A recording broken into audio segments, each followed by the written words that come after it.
Hello and welcome. My name is Jerry Lalonde, and I'll be your host for this presentation of growing a company after initial funding. In this video, we'll explore the many ways that an outside business advisor can help a founder or CEO of a startup grow their company after they've raised their first round of funding, particularly when they've raised funds to assist in commercializing a product or product set. Now, startups will raise money at many different points in their development. They could be raising funds to do R&D and allow for the development of a product. Maybe they've completed development and need to move into beta testing or prototyping. But in this video, I'll be focusing on startups that have raised funds and are ready to commercialize their product and go to market, and how an outside business advisor or coach can really help. I'll cover 3 important factors that will contribute to growing your startup. First, you need to execute the plan that got you the funding. Somewhere along the way, promises were made to investors that resulted in their making an investment in your company. You now need to deliver on those promises. Secondly, always be looking for the next round of funding. You can't wait until you need more money to start looking for more funding. You need to start working on your next round the minute you close your current round. And finally, don't forget to invest in infrastructure. And I'll cover each and every one of these points in more detail. And we'll explore how hiring an outside business advisor or coach can help in all 3 areas. So let's start with executing the plan that got you the funding. My guess is that you, as the founder or CEO, probably already have a deep understanding of the commitments that were made. However, as you commercialize your product and grow your business, you will more than likely be hiring a lot more staff. And it's important that everyone in your business has the same deep understanding of the commitments that were made and share your vision of the business. Now, many different promises might have been made. Perhaps they had to do with product enhancement, or maybe it was revenue growth or profitability. Maybe it was market expansion or return on investment. Whatever the promises were, your entire organization needs to know what those are. And this can best be achieved by communicating both a strategic and tactical plan to all stakeholders in your company. The strategic plan probably has a 3 to 5 year horizon, while the tactical plan is probably looking 12 months out.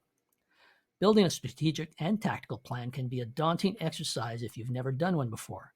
And using an outside advisor coach to walk the organization through the process will greatly simplify your job and accelerate the development of each plan.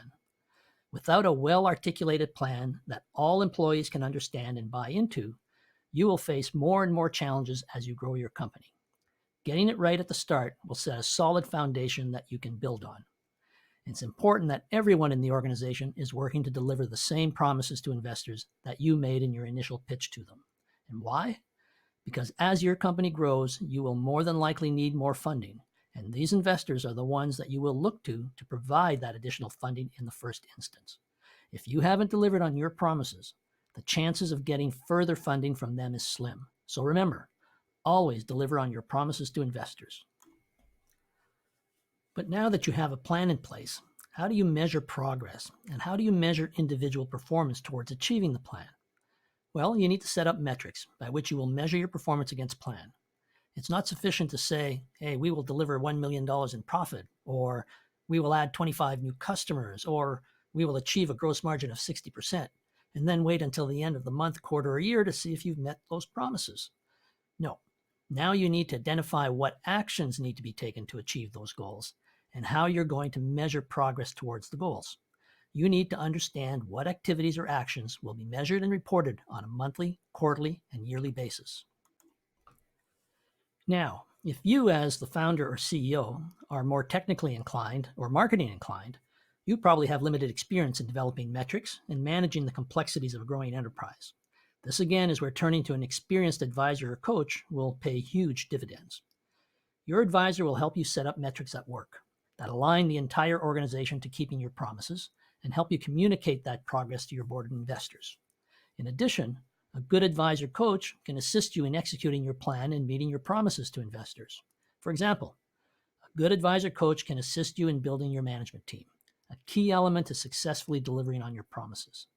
They can even fill a skills gap in your team and provide support in specific areas on an interim basis while you recruit a permanent employee. They can tap into their network for potential recruits, and they can provide one-on-one coaching to yourself or your team members.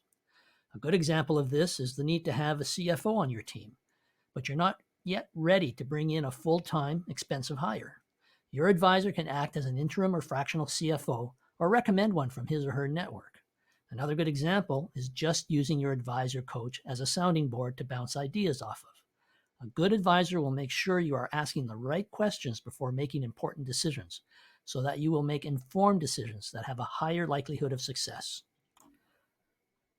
So now that you've put together your plan and have the metrics in place to measure progress against your goals, let's talk about your next round of funding.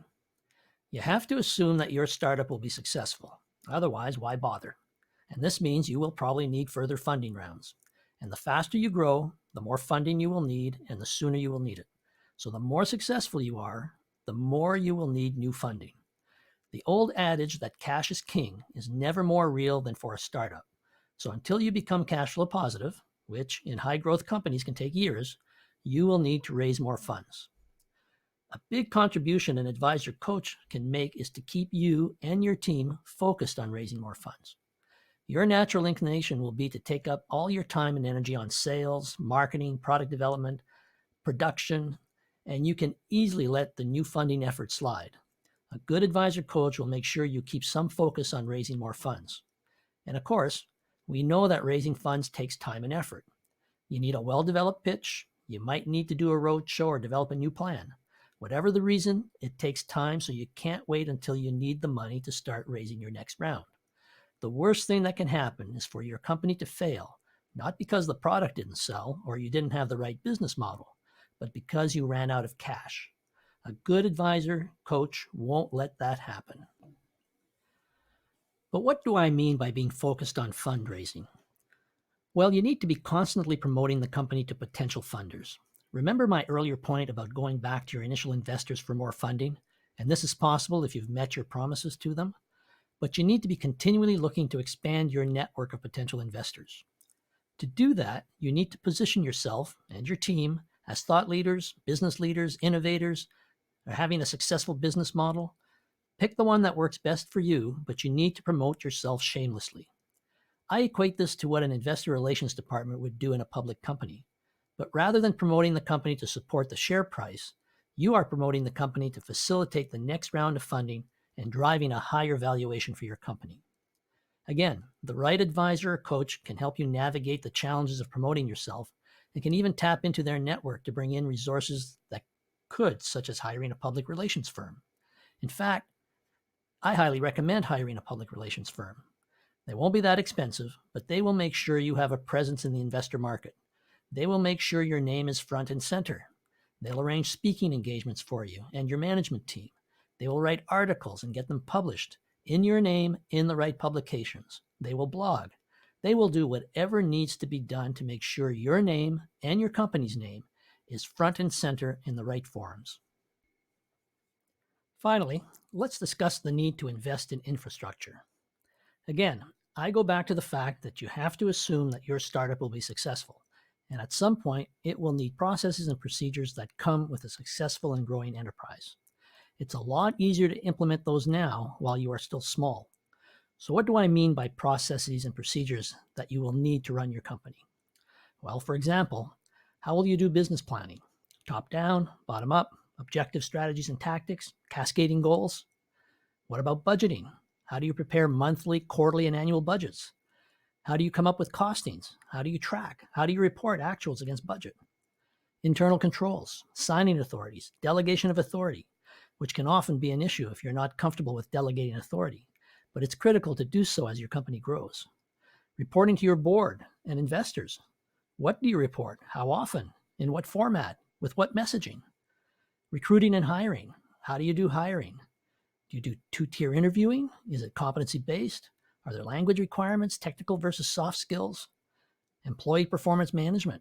How do you set goals for employees? Do performance evaluations, develop job descriptions. And finally, compliance, making sure that you meet all legal, fiscal, and regulatory requirements for your business. And don't forget to invest in finance, HR, and legal.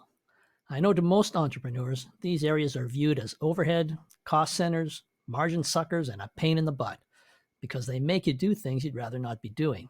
But having those in place can help avoid a lot of mistakes that could come back to haunt you later. The right CFO is critical to a growing business. It might mean you have to replace the financial person that got you started, but might not have the skills to help you grow your company. But it's so important to have a CFO who can handle your company's growth. An HR professional, not an administrator who can fill out employment offers and make sure payroll is accurate.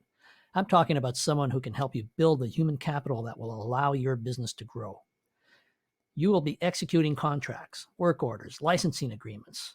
All of these will require legal expertise to make sure they are done right. So you need to think of all the pieces that will eventually need to be in place and start implementing them now. As the company grows, you know you will need good financial control, good HR, and good legal support. So don't wait to start putting those in place. And it goes without saying that in all these areas, having an advisor coach can be priceless. So, to recap, if you don't remember anything else from this video, please remember the following. Number one, executing the plan that got you the funding is fundamental. If you miss on this, your chances of moving forward are greatly diminished. Two, always be looking to the next round. Your company is going to be successful. Your company is going to grow. You are going to need more funding, and you need to start now to work on your next round. Three, don't forget to invest in infrastructure. Put in the finance, HR, and legal support to ensure that you build a good foundation to assure that your company is properly managed and poised for success. And four, having the right advisor coach on your team is priceless. So, my final thoughts. First of all, thank you for listening. I hope you've enjoyed the video, and if nothing else, it has at least got you thinking.